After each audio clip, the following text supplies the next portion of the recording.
Hello, আসসালামু আলাইকুম। চলে আসলাম দুপুরের রান্না বান্না নিয়ে, আবার নতুন একটা রান্না নিয়ে। আজ করব মুরগির মাংস দিয়ে মুগ ডাল।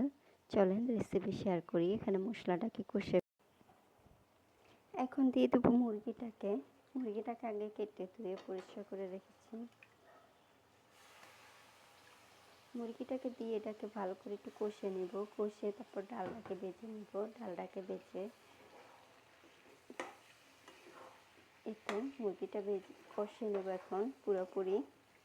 এটা একটু সোনালি মুরগি, একটু কষাতে টাইম লাগবে মুরগিটা। আমি এই মশলাটাতে কোনো প্রকার পানি দিই না, পানি ছাড়াই মুরগিটাকে কষে নেব।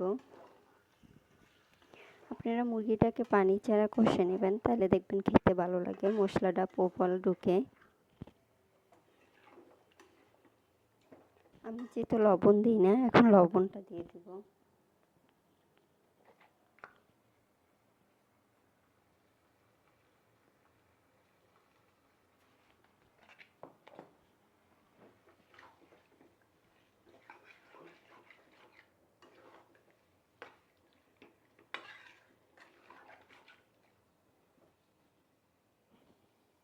এখন দিয়ে দেবো ডালটাকেও ভেজে ধুয়ে রেখে দিয়েছিলাম এক সাইডে। ডালটাকে দিয়ে এটাকে কিছুক্ষণ কষে নেব।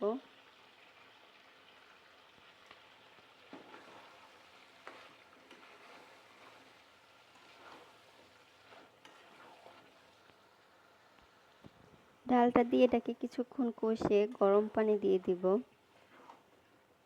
এই মুরগিটার ডাল দিয়ে খেতে খুবই ভালো লাগে, বিশেষ করে সিমের পিসি দিয়ে রান্না আরও বেশি ভালো লাগে, যেহেতু এটা একটু শক্ত মুরগি।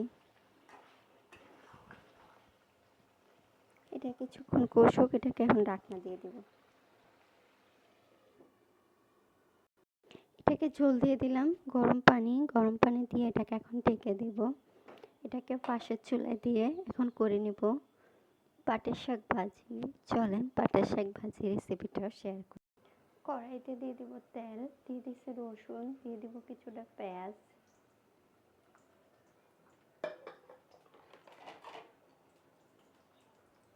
দিয়ে দেবো এখন কিছুটা পেঁয়াজ।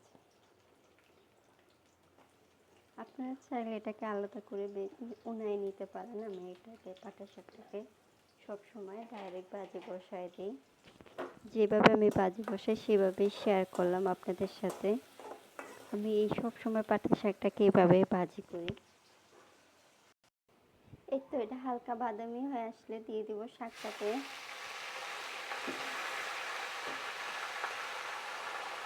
আমি সবসময় এইভাবে শাকটা ভাজি করি, যেভাবে ভাজি করি। এখন দিয়ে দেবো কাঁচামরিচ। কাঁচামরিচটাই পাটের শাকের মেন জিনিস। কাঁচামরিচ আর লবণ দিয়ে দেব।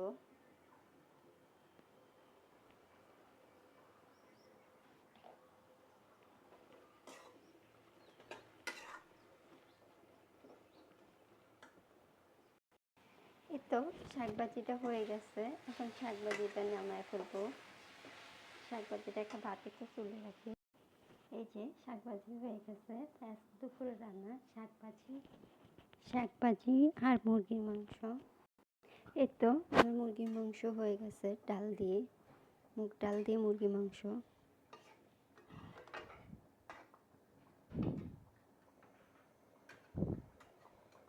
এই তো আমার রান্না পুরোপুরি কমপ্লিট, তাই এখানে ভিডিওটা শেষ করছি।